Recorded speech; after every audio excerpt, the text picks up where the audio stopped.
State Representative Tacky Chan of Quincy is joining us on this first day of July for a Tacky Talk. Hey, Tacky. Hey, Joe. Welcome to July 1, everyone. It's a nice and soupy day. Oh, boy, certainly feels like summer. All of a sudden, it's like somebody flipped a switch. I know. I know we got through our first real heat wave last week, which is actually unusually early in June. Yes, Yeah, for sure, definitely. hope Uh, everyone stay safe through the last week and even this past weekend get a little warm again. So, remember, stay hydrated, keep cool. Understand energy bills spike during air conditioning usage, but be judicious about it.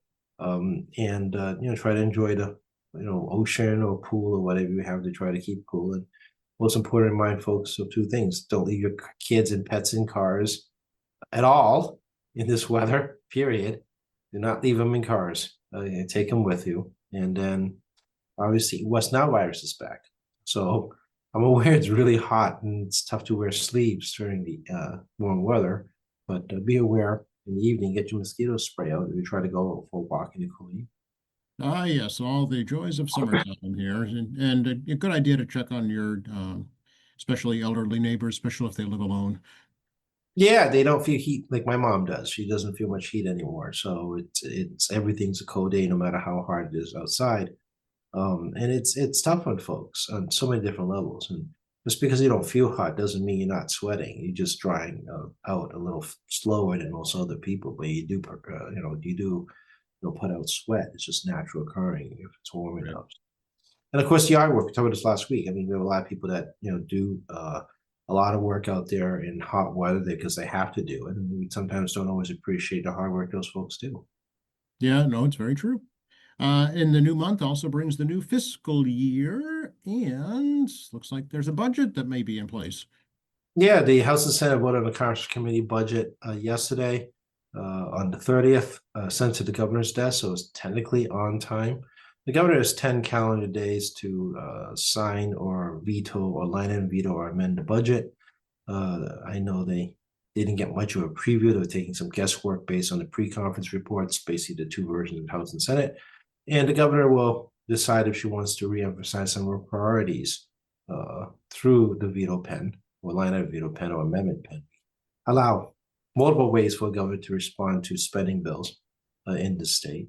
And we'll see how it plays out. So by July 10th, there will be a budget in place. Yeah, how come this year, Techie, it seemed to go quicker than past several years? It's hard to explain how conference committee works because they don't really explain how it works. They don't really tell us. All I know is that there's a degree of compromise and whatnot. They have Hmm. confidence in the fiscal numbers going in. If they have no confidence in the numbers, they may take a little longer as they try to get a better projection on the June actuals, not the May actuals, which can delay it into July if they don't have faith in the previous set of numbers and want to get another projection.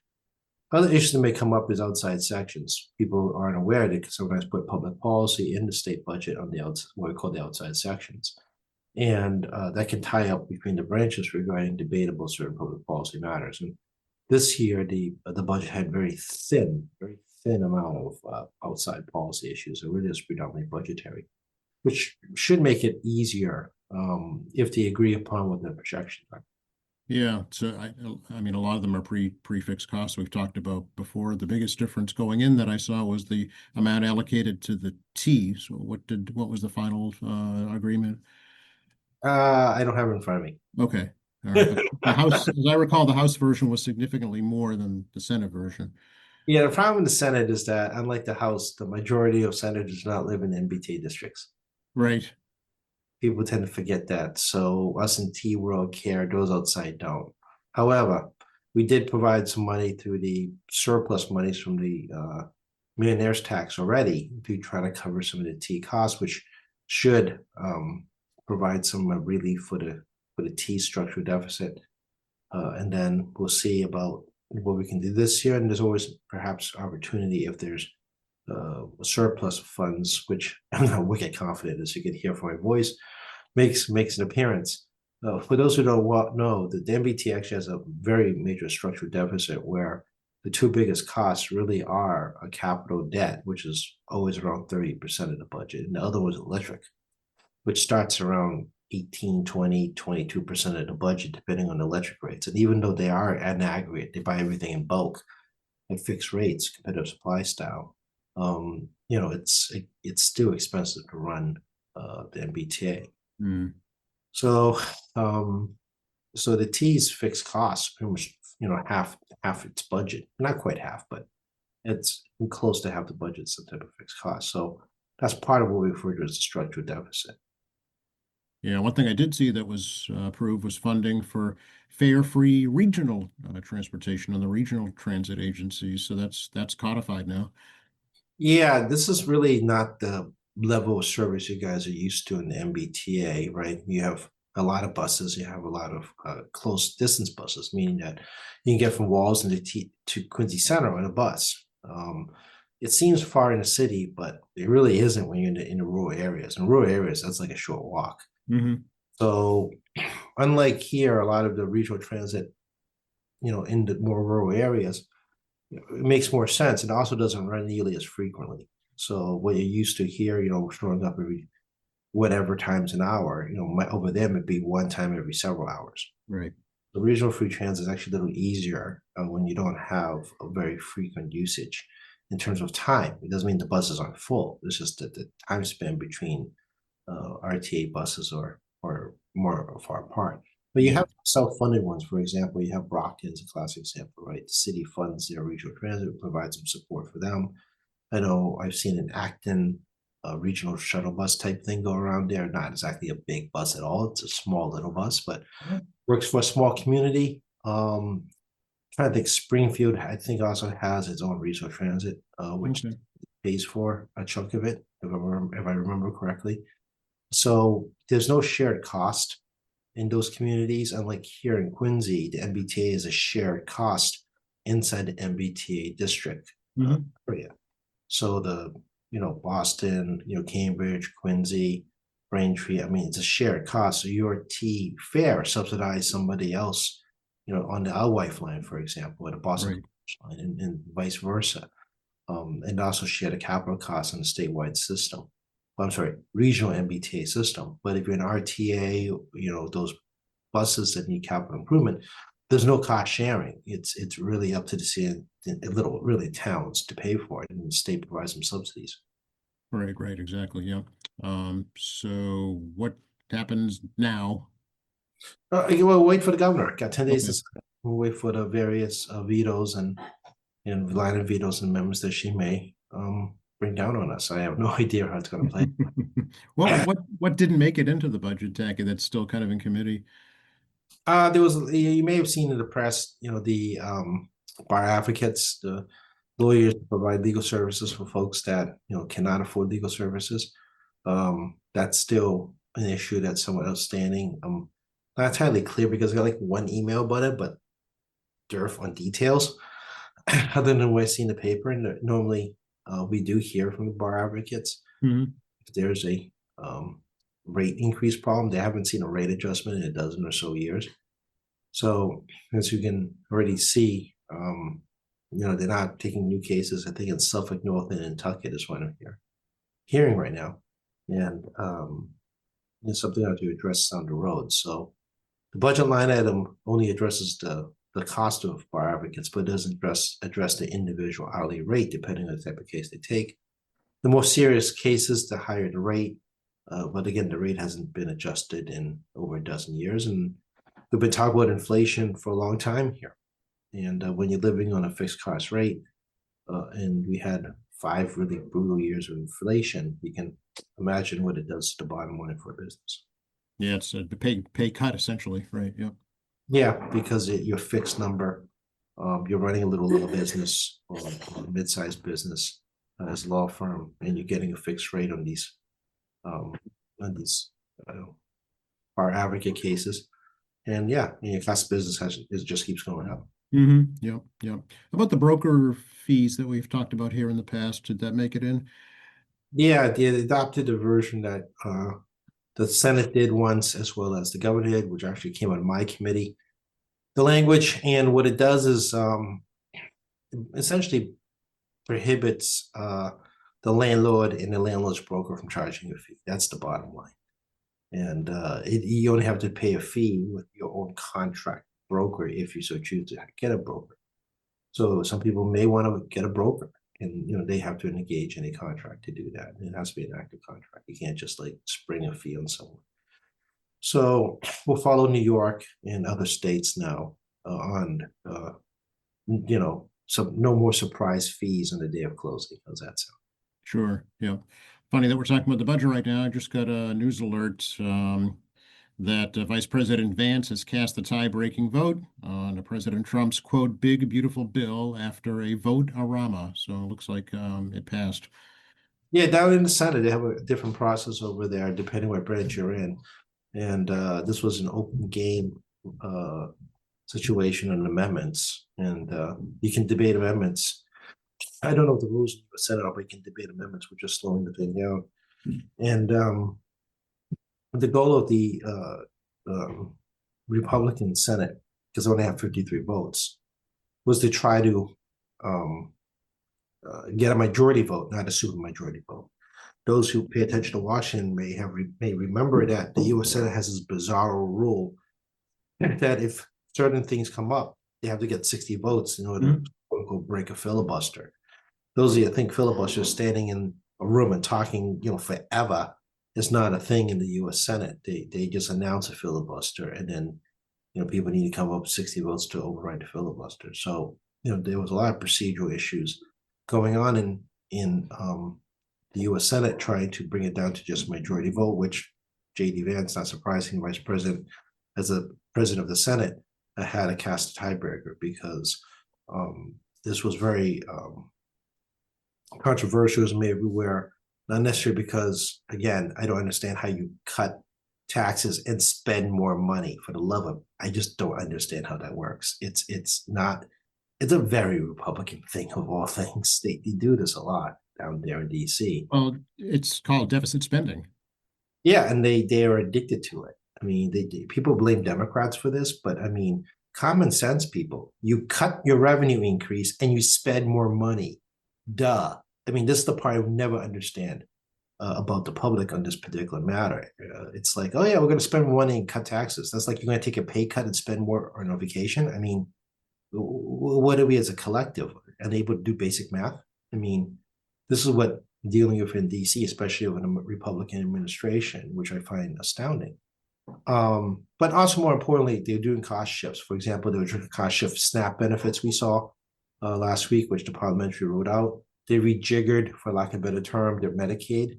That results in more cost shifting to the states if this goes through, creating more requirements for folks that are more able-bodied, a huge quotation question marks, what that means, to be employed to qualify for Medicaid, very much how we do unemployment benefit, not unemployment, for what we used to call welfare, right, for a cash benefit, but we basically call welfare benefits.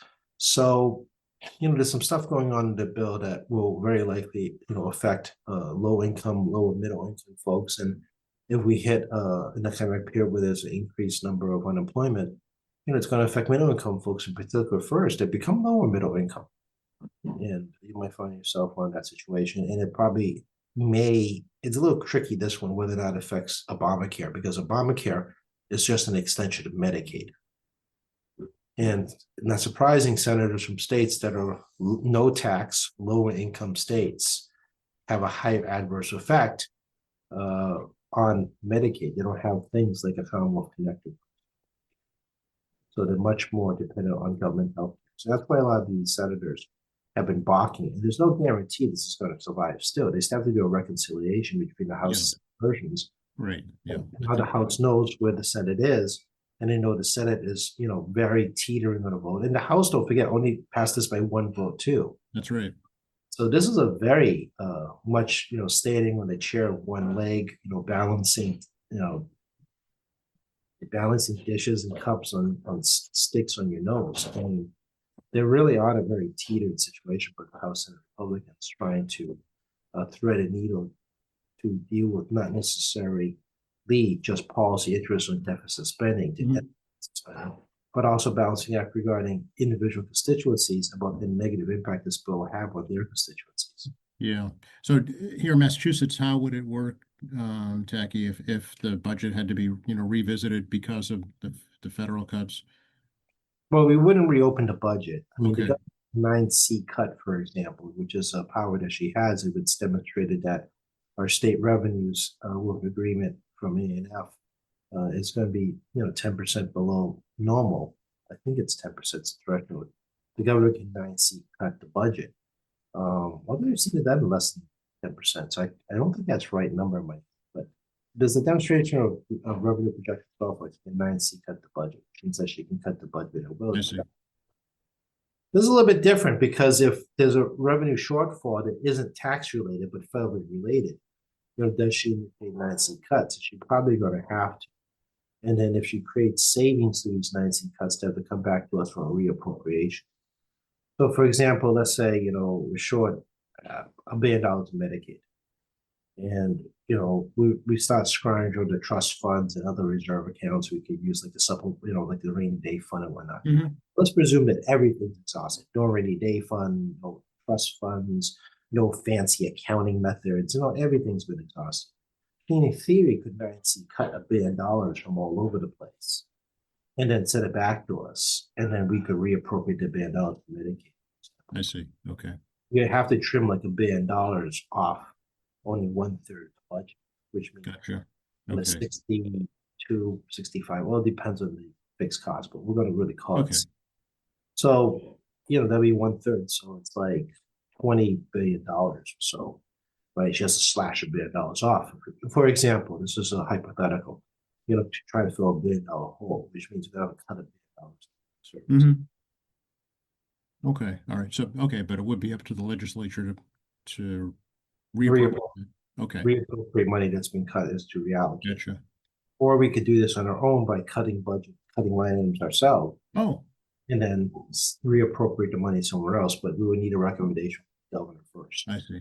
Okay. We want to see what she's thinking so we can think Yeah. about it. Okay, all right. Actually, the popular belief, the people think the legislature has like direct control operations. We do not. It's executive branch function. It's older than Washington D.C. It's executive branch function. However, you are required to utilize the funds in your line item for executing said executive power function, which I've seen in D.C. doesn't seem to be working properly. So here, in Massachusetts, the governor can't move money between line items of us approving the moving. Gotcha. And she has to spend within the accounts that she has, and if she underspends, goes back to quote unquote supplemental. It's like like extra money, but it's not extra money because it's already been allocated. You just didn't spend it all. Right, gotcha. Okay, interesting. Any new taxes, fees in the new budget? No sugar tax, no fee changes. Nothing really in there to address raising revenues. And Right. we already did, as you're aware, some increased tax benefits for particularly middle income families. We're going to be increasing inheritance tax, adjusting and simplifying the dependency deductions and credits. And we also did, a number of different small items some years back. Plus, we have the sales tax holiday coming up on August 9 and 10 this year. So it was at 10 and 11, right? I'm just trying to look here. It was in the calendar. I don't have 9 and 10. Yeah, 9 and 10. So it's August 9 and 10 is the sales tax holiday. So it's going to cost us maybe another $40 million. That's baked into the budget. We assume it's not going to be there. Gotcha. Okay. So it's a lot of question marks in the air. I just don't have it because we just No, I understand. Yeah, because it hasn't been decided yet. Yeah, we'll see what the job opening numbers are tomorrow, which we're moving the seasonal period, so those numbers are going to get really funky very quickly because of seasonal workers, if you can find a seasonal worker. And the Trump administration is clearing the way to deport temporary visa holders, starting with Haitians. So those numbers want to show up in unemployment. I've talked about this a lot. Every time you deport a person with a work permit, they're not going to be here to collect unemployment. So you have a really fixed unemployment number. I saw my Bloomberg News highlights email. NPR has reported that the administration is also trying to figure out how to deport naturalized citizens. These are people here are immigrants who come here become naturalized citizens. So there's a lot of they're trying to figure that out down in DC, whether that Waverville, which is why this birthright issue now becomes even more important. Because if birthright citizenship is not a thing, it could really expand the reach of them just deporting people for any reason. Contrary to popular belief, you do not have to be a person with criminal record to be deported. They can just decide to pick up and let you go. The problem, of course, of running across is whether or not anyone deserves due process in the 14th Amendment to make the case for staying or going or not, before a judge. And obviously, the executive branch is trying to do everything they can to avoid judicial review. Any Quincy specific things you can talk about in the new budget, Tacky? Oh, we got some money for various local not-for-profit agencies, QCAP, Quincy Resources, Georgetown Neighborhood Center. It's overtime patrols on the beaches. It's going to be a hot and tough summer, sounds like. So we do provide some extra money for overtime patrols for state police in Frenchbrook Parkway and Quincy Drive. And there's a lot of scattering monies here, like the presidential library, which is one of the mayor's priorities. So it's also a lot of like indirect stuff, like we didn't get as much money for homeless assistance.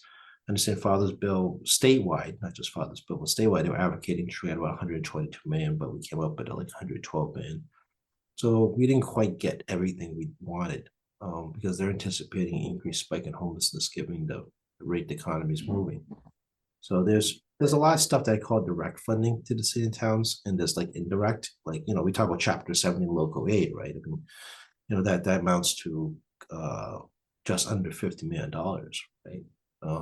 When you factor in things like libraries, transportation reimbursements, SPED programs, I mean, we start adding up all that, it gets pretty quick. And we talked about before, it's a substantial part of the city budget here.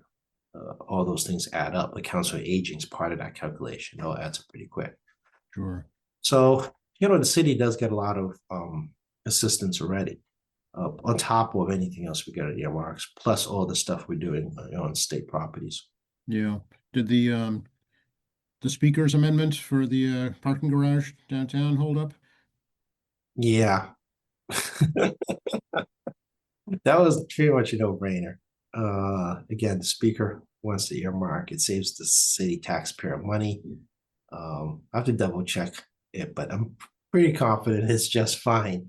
But yeah, what it does, basically every state tax dollar we spend in the city, whether it be Chapter 90, these kind of big dollar earmarks, adjusting things like tax credits for infrastructure development, for the city, saves actually your property tax money because that money's picked up by statewide taxpayers. So literally every dollar we bring back, for whatever reason, whether it be for local services, no local not-for-profits, or the city government, is money that we take out of the pocket of someone else in the state that receives less state money services and puts it into the city here. And that's how we kind of indirectly address your property taxes. So, we talked about like what 35%-ish plus of the state budget comes directly from what the city budget comes from the state, and they bake into the budget. And it's up to the city government to decide how they're going to manage the budget on your property taxes. Accounting for whether or not state funding for things like local aid, Chapter 70, council on aging, veteran services, school buses, and so forth is available, as well as all the various grant programs we provide. Like electric school buses was a state grant program, for example. So that's something for the city government to decide, not us. We just get resources down from statewide taxpayers, and then we redistribute it back to the city and city not-for-profits, and then city has to decide what's property tax going to be based on this money. And yeah. I don't know how much the city gets in federal assistance, but I'm sure there's quite a bit too. And especially CGB grant money, community development block grant money, plus others. And, those cover a lot of programs that also, property taxes don't have to pick up. Right. Yeah. All righty. A lot of local events coming up, Jackie, for 4th of July. Yeah, July 3rd, those who live in House Neck, there's the House Neck Family Fun Day on Edgewater Drive starting around 10 a.m. They keep moving the start time a little earlier because of the heat. It is on asphalt. and you got the beach, over the seawall. So nice little warm. In my life, it's really about Adam Shore at 9 on July 4th, followed by Germantown at 10, and then you got the Merrimont Parade kicking off at noon. My understanding is still noon. I actually haven't seen an email from Merrimont Association, believe it or not. But I'm presuming it's going to be a noon kickoff. And then the citywide candidates and those who represent North Quincy obviously have this Quantum Parade starting at, believe it, also at 10. So Yeah. yeah, I never leave the peninsula. Southern Peninsula, I don't leave starting at 9 a.m. I just hang out there till like 2 o'clock. So hopefully it won't be too brutal. And then there's also the Merrimont. I don't know what the deal with the Merrimont Family Fun Day beach event is. It's supposed that normally is on the day before, on the third. I think it still is. Yeah. Yeah, they move it around I've noticed it moving around depending when July 4th is and what's practical for families to be there. Right. And July 4th being a Friday, obviously holiday travel has already begun starting this week because it's a 4-day work week for many people. And they will take advantage of working out a long week this week, or they may take next week off instead. Right. Yeah, exactly. It's this month pretty much is a lot of folks' time off, a lot of traveling going on for sure. Even though gas prices are low, they've gone up some. Yeah, I know you just said an interesting combination of words, low, but went up some. Yeah. So again, I don't know where these numbers are coming from because it's not reflecting our real world, which they normally should. Both the Trump administration and places like AAA, are projecting out lower gas prices this summer. But we've not seen it despite the price of oil struggling to get over $70 and all the Middle East conflicts going on. Very busy few weeks in the Middle East. Indeed. Yes, for sure. Yes. And more to come. I think the Prime Minister of Israel is coming to the White House next week. It'll be a very fascinating conversation because I think the Trump administration and foreign affairs underestimates the complexity of geopolitics and people protecting their interests in their regions. No different from the United States protecting our interests in our regions, but for some reason, they have a huge disconnect in DC understanding that complexity. But regardless, locally, gas prices have not really gone down. No. Very confused, because again, price of oil is not spiking at a rate. Oh, it's like $65, $66 a barrel, and that really hasn't changed. Yeah, I have no understanding what's going on anymore because normally there's normally a direct correlation. I just don't know what's happening. I really don't. And again, the administration and AAA are projecting lower prices coming soon, and I don't know where it is. And the airlines also have started stagnating their prices too, because not necessarily the price of fuel, but also lower demand. They're projecting to this summer. So I think there'll be more people on the road this weekend than flying. Interesting. Yeah, that's probably true. I think that's our survey. People are traveling like at least 50 miles from home, something like that. Yeah, you go to Berkshires, Hampshire, Cape Cod, maybe visit some friends of Vermont or whatever. I mean, yeah, that makes a lot of sense. I don't have Airbnb figures. Their earnings report data doesn't come out for quite some time. And I think in particular, you got Expedia, Bookings.com, you got Travelocity. I mean, you have all these different websites. But I think, if you're going to look at economic indicators regarding domestic tourism, not foreign tourism, not foreigners coming in, I think Airbnb is the way to go. I think whenever Airbnb puts out a set of numbers on the quarterly report, will give you an idea exactly if the U.S. Spender can continue because Airbnbs tend to be cheaper than Marriott, right? People's first choice. The Marriotts of the world are more interested regarding foreign travelers in some ways.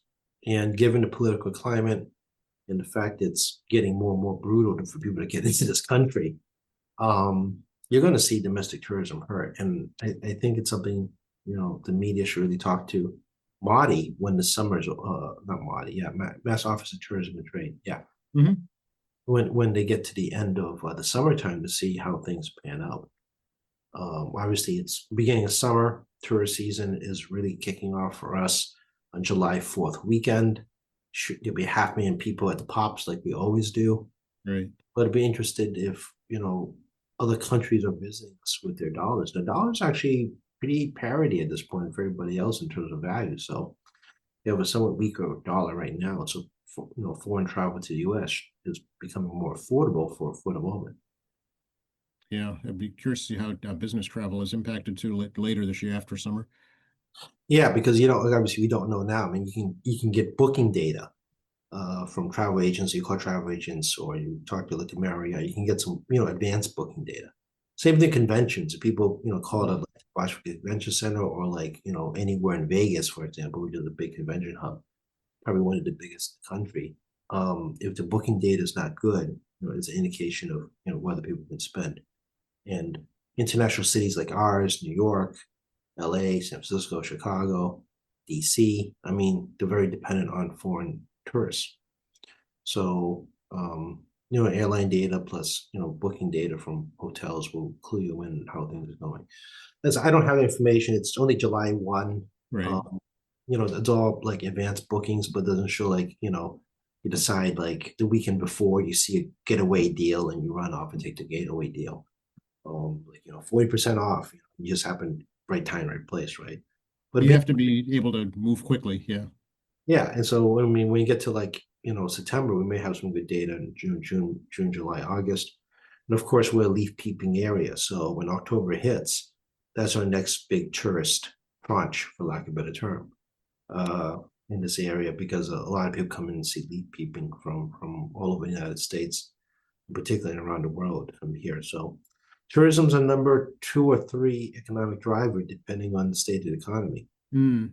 Um, we need these not just domestic tourist dollars, but we need foreign tourist dollars, tourist dollars, and we'll see in the fall if foreign students come back.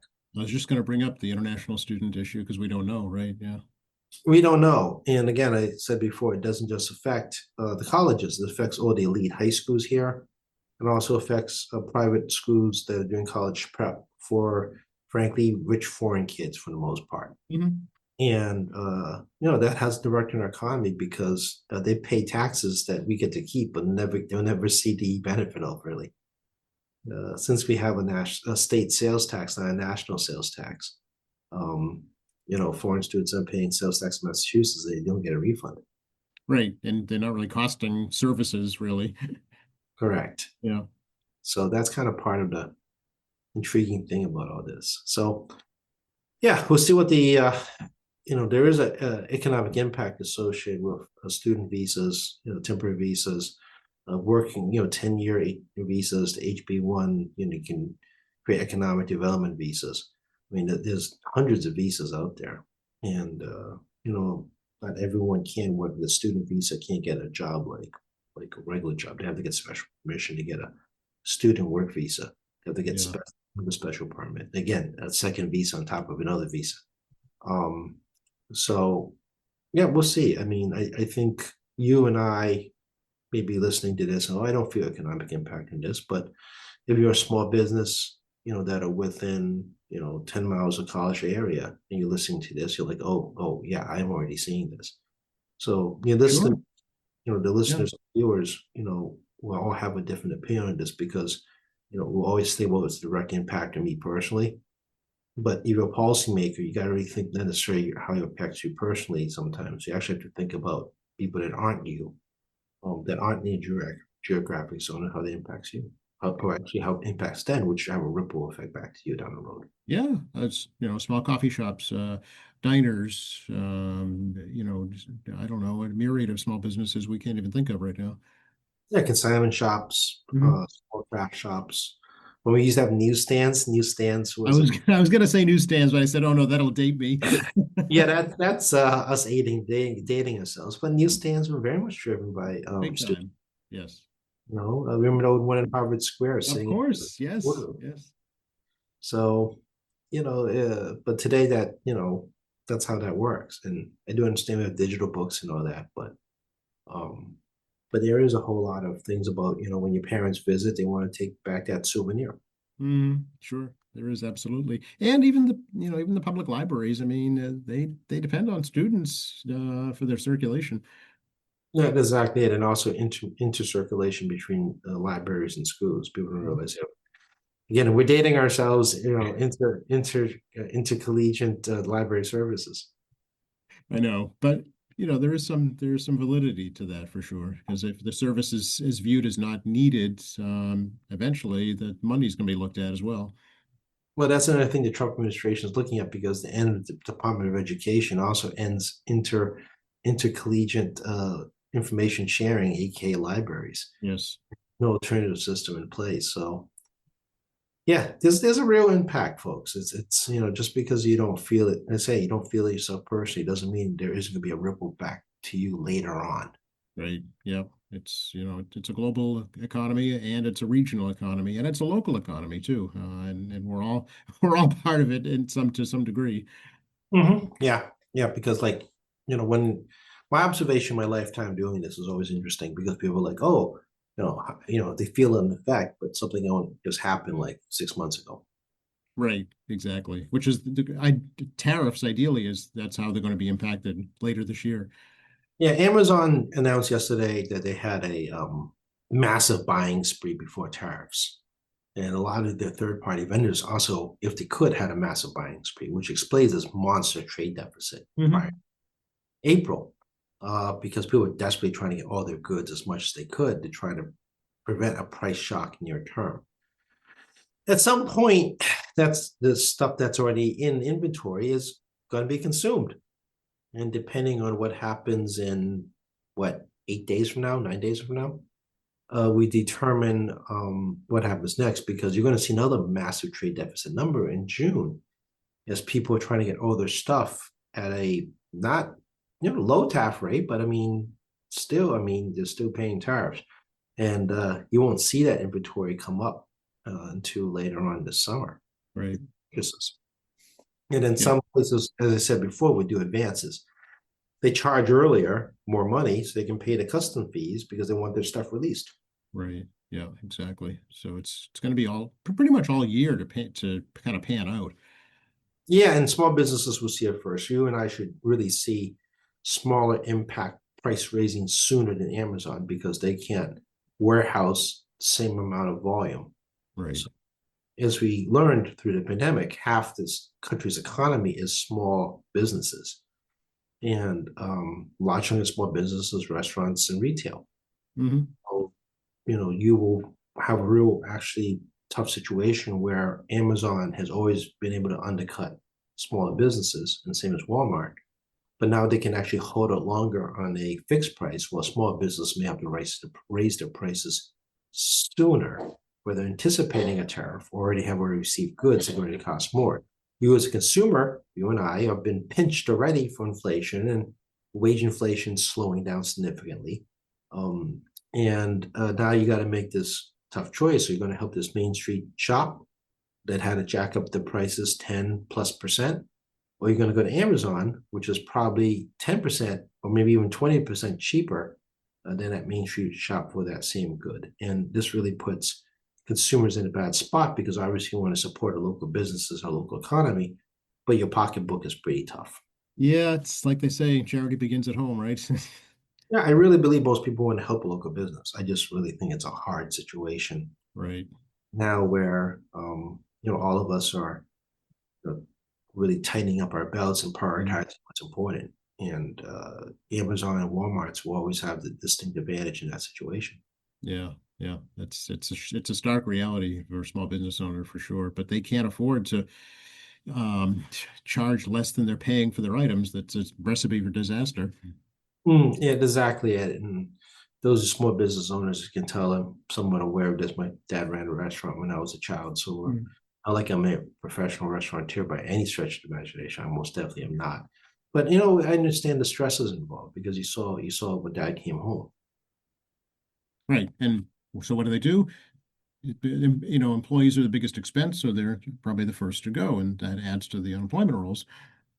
Yeah, that's why this employment data every week we new people getting on what the percentage is and also how many job openings, and you want to factor in payroll numbers, how many people are coming off payroll numbers, ADP, ADT, may give you some clues what's happening. But like I said, the economic data is all over the place. Everything's not in sync, and the unemployment data is part of it too. And like I said, if they start revoking people's permit visas, work permits, students, and just start like deporting everybody, it's going to be, an impact. But again, it Mm, affects job opening number, but won't affect unemployment because they won't be collecting.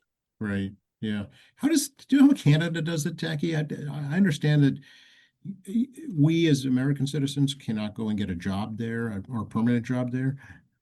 Yeah, it's again, you have to go in for a business visa. You have to get work. Okay. I mean, it's no different from any country. I mean, if you go into another country to like get a job, you have intention to immigrate. Right. Okay. If you're just there on a business visa, meaning you're just conducting business back and forth between the two countries, that means you're Yeah. working in Canada, but you're not really working in Canada.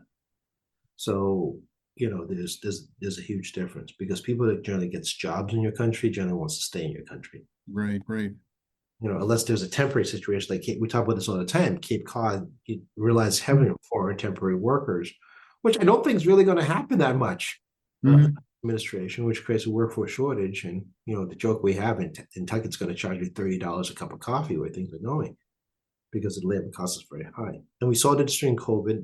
That's how we know about this because COVID stopped foreign travel, which Cape Cod was unable to get any more help, which created a huge spike in wages. And they're unable to provide the higher quality service that we all enjoy because of just lack of manpower. Right. Yeah. That was directly evident because just as summer season was beginning. Yeah, we're gonna feel it again, I suspect, for this year and probably in the foreseeable future. So, if you're traveling the Cape and it's a very busy time period while you're down there, and your service is a little slow, well, now you know why. Uh, Mm, People kind of have this misconception as people don't want to work.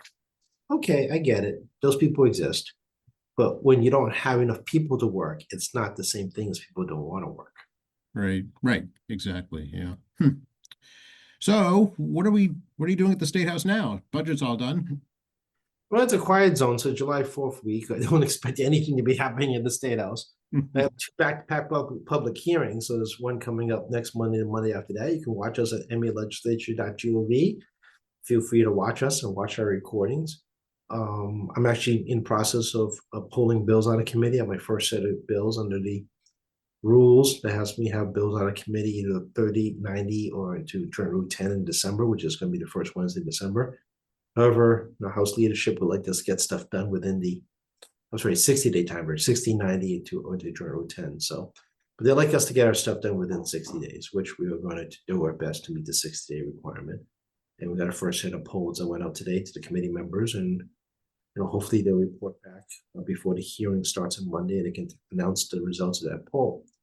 So, we're at the committee level, we're moving quickly because now we have joint rules. We have some understanding what's going on at the committee level, and yeah, I'm getting stuff done. So we have two more hearings in July. And then we have like at least two hearings in September, but I think I have a move a date around September. And then we have, I believe, another two in October and one November. And then in the interim, I'm gonna be having bills move out of committee every 60 or so days. So pretty much every second week, we're gonna have an announcement of moving bills out of committee. Oh, okay. All right. So there is things happening then. Yeah, there's averaging about 3 hearings a day, 4 days a week Hmm. at the moment. And that's, well, there's no legislative activity in terms of formal sessions.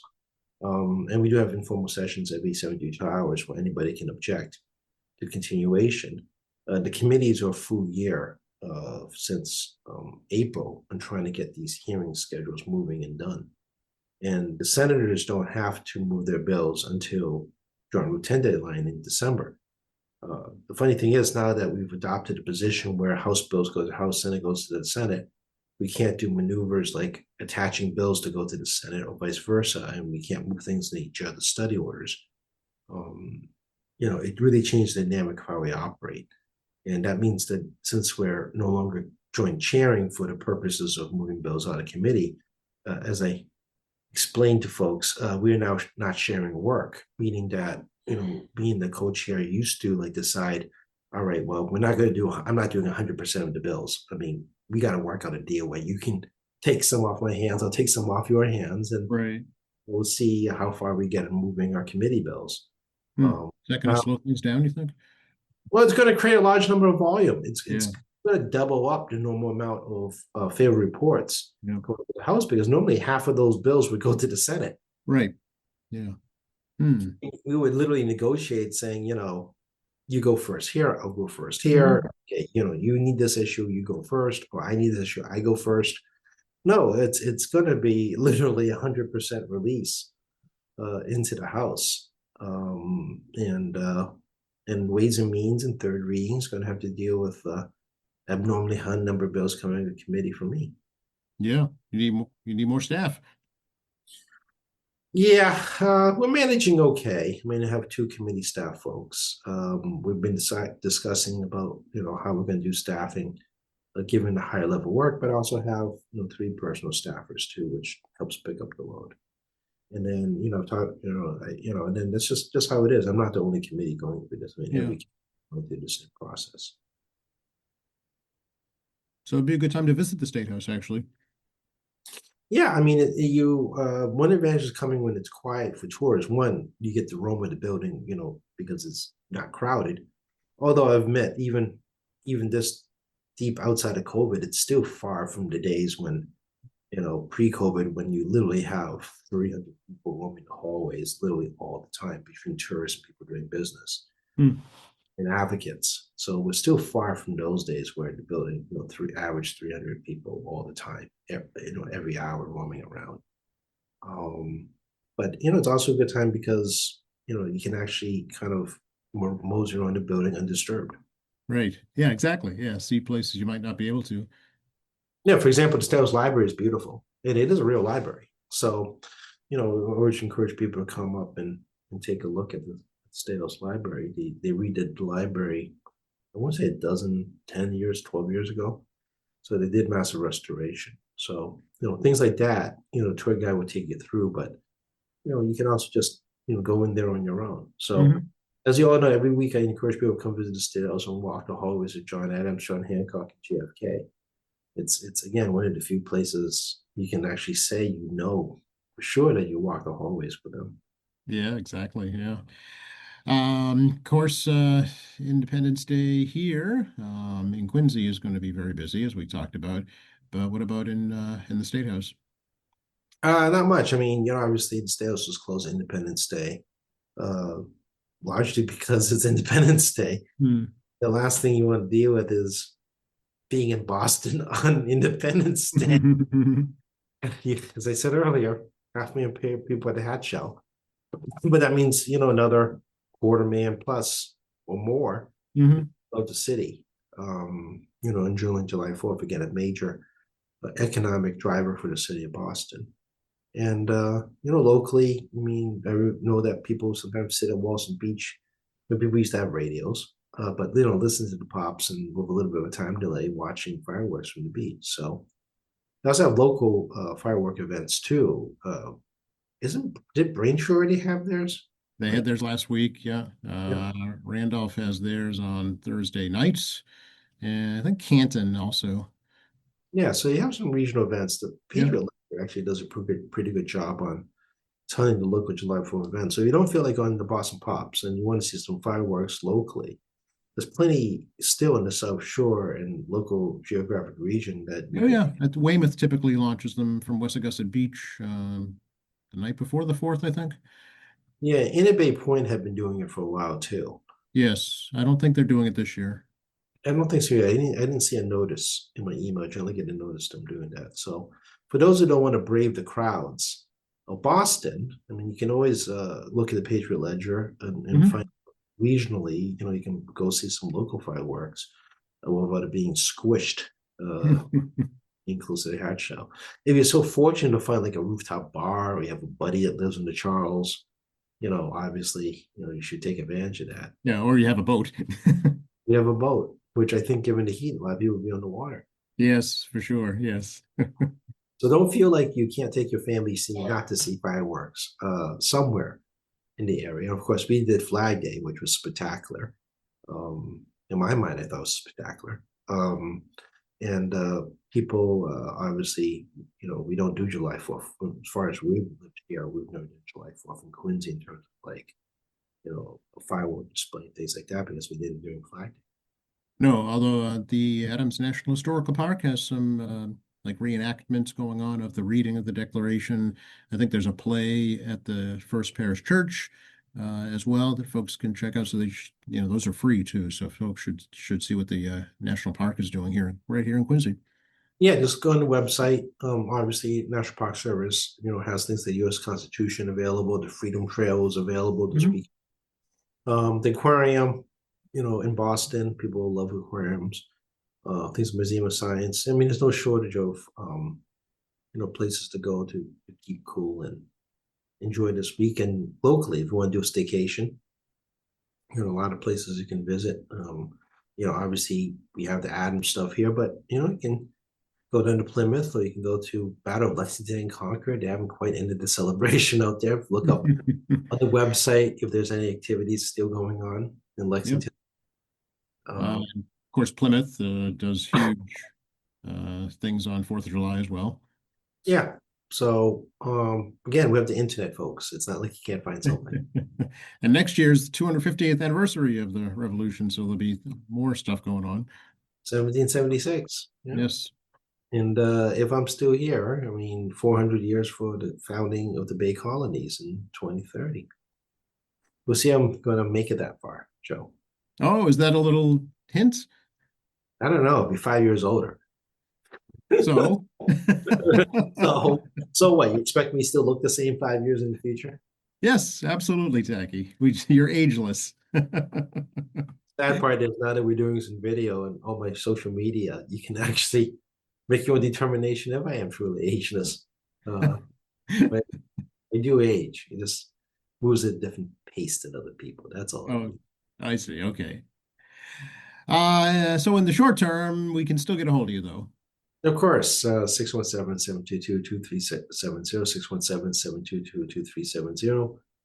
That is the State House phone number. We're in room 42 of the State House. We are staffed. Please feel welcome to visit or give us a phone call if you need help getting a tour because you're having difficulties getting a tour. We can try to be helpful in making the right connections. Tackey.chan@emmyhouse.gov, tackey.chan@emmyhouse.gov. We do see everything. I do read everything. I don't remember everything, unfortunately, but I do read everything. And I do take all my testimony through my email. But please visit the state website to send it to the right email because I don't want to see your testimony twice. But also prioritize constituent citizens first. We receive some calls regarding some roadwork issues. Not surprising.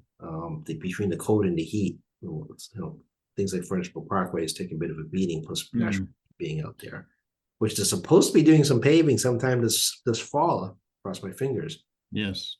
To clean up the work they did on that underground electric line. But we do pay attention, and of course we have State Representative Tackey Chan Facebook. Do not use social media to contact me because that's why I have email. So please do not do that. And we have @Tackey Chan, which is the X Twitter account. I talked about MAlegislature.gov a few times already. Please make your own account on there. You can track bills, watch our hearings, watch our sessions, or watch the recording of which if you're not able to watch it live. And then, obviously, I'm here with Joe every week or 2 weeks, and I remind folks that never hurts to get his 10-minute update in the morning. Excellent. Happy and safe 4th of July, Tacky, to you and your family. Thank you, Joe. You as well. And I wish everybody a happy and safe 4th of July out there. And please enjoy. Just be mindful of those things like, I don't know, triple E. So just be aware that you're gonna have a lot of fun, but please everyone be safe. Yes, absolutely. All right, we'll check in next week.